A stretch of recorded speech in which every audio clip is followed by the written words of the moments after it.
Hello viewers, আসসালামু আলাইকুম। আজকের পর্বে আমি আপনাদের সঙ্গে শেয়ার করব কাঁঠালের মুচি ভর্তার রেসিপি। তো চলুন শুরু করা যাক। প্রথমে আমি কিছু কাঁঠালের মুচি নিয়েছি, এগুলো ভালোভাবে ধুয়ে আমি প্রথমে হামানদিস্তাতে মুচিগুলো থেতো করে নিব। মুচিগুলো থেতো করা হয়ে গেলে এতে আমি দিয়ে দিব পাকা তেঁতুল।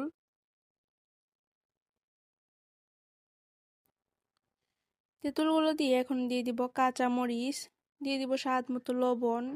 এগুলো এখন ভালোভাবে থেতো করে নিব। থেতো করা হয়ে গেলে এতে আমি সামান্য পরিমাণ সরিষার তেল দিয়ে মেখে নিব, মেখে নামিয়ে নিব। তো আজকে আমার রেসিপিটি এই পর্যন্তই।